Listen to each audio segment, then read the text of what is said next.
Hi, everybody. I'm just laughing because I started to record this and then I had a conversation with my sister in law on the phone and forgot to turn it off. So that whole thing got recorded on my videotape. And I'm like, wait, the video's taping. So, anyway, now it's just us. Anyway, thank you for joining me for this prayerful pause, a time for us to think of something greater than ourselves, something outside of ourselves. And today I have a reading, although I don't know what just happened to it. Oh well. All right, here it is. It's a reading that I read last November, a couple months ago, in other words, from the Assisi Institute. And it just really struck me. I set it aside to share with you, and now seems a good time. It says this: we need a revolution, a love revolution. Every aspect of our lives must be guided by love. Our politics, economic lives, public discourse, response to the COVID pandemic, and our attempts at racial healing, all guided by love. Love is easy to recognize because it is inclusive, non-tribal, and always serves the highest good of the other person or persons. If the truth be told, love is not always easy, but it is always enough. Contemplate the following wise words written by Pope Francis in his recent encyclical. Fratelli Tutti is the name of the encyclical. Quote, only a gaze transformed by charity or love can enable the dignity of others to be recognized, and as a consequence, the poor to be acknowledged and valued in their dignity, respected in their identity and culture, and thus truly integrated into society.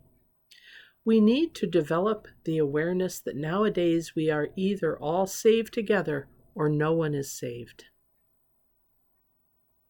Poverty, decadence, and suffering in one part of the earth are a silent breeding ground for problems that will end up affecting the entire planet.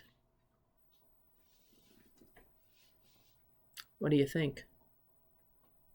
Do you agree? What affects one affects all? And if so, what does that do for your vision of 2021? Where are you choosing to spend your time and your energy? Do you have time and energy to spend, or are you still healing on such deep levels from all that has happened, that all your time and energy needs to go into that? I hope you know that whichever way you answer that, it's a good thing. It's okay. God is in charge, and we are here collectively as a community of faith moving forward. That's one of the advantages to not being a solitary practitioner of our spirituality, but to be in community so that when I'm healing, someone else might be already healed and able to reach out. When I'm healing and I don't have that energy, they can hold the space for me. Likewise, if I have done my healing or my growing, or I'm all set and ready to go on to the next spiritual adventure, I can do that, and I can remember those who aren't with me yet and know that they will be, and that when I tire from this part of my journey, they'll be rested and they can take over and I can fall to the back. You see, it's community. It's what we do together. So my thought for today really is, about love, and how do we make that the measure of all that we do? It's countercultural. Our culture says that they believe in love, but they don't. We don't exhibit that. We're all about power and control. or about money and prestige. When I look at TV shows now and what's on the TV, I'm stunned. I mean, I know some of it's getting older, but there are people who are famous that I've never heard of. And at first I was feeling bad about that. And then I went, I don't know that I need to hear about them. They are not a part of the circle in which I move in my life. On the other hand, I'm certain that I know about some people, maybe including Jesus, that they might not have heard of or might not know very well. Ours is a huge nation, isn't it? Geographically, it is huge. Think of how many European countries could fit into the area of the United States. And the regionalism that is engaged here. People in the Northeast, very different culturally than people in Texas or across the Deep South, or from people in the Northwest, or in the Central States, the Plains States. Each one of our areas is like its own mini country, but we have come together to form the United States of America, even recognizing these differences, not because we want to make other people the same, but because we prize the differences. The differences make us stronger. The diversity enhances who we are. At least that's what I was taught in school, and I happen to believe it. And you know what?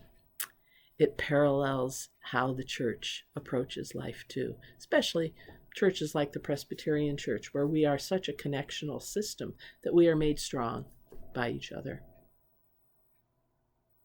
But that whole thing, in order to love, we have to draw the circle wide and be more inclusive. As we move on into January, I invite you to think of what that might look like in your own life, especially when we're still, a lot of us, almost all of us, on COVID lockdown. There are ways to connect beyond one-on-one, in-person, face-to-face connection. But we have to seek them out.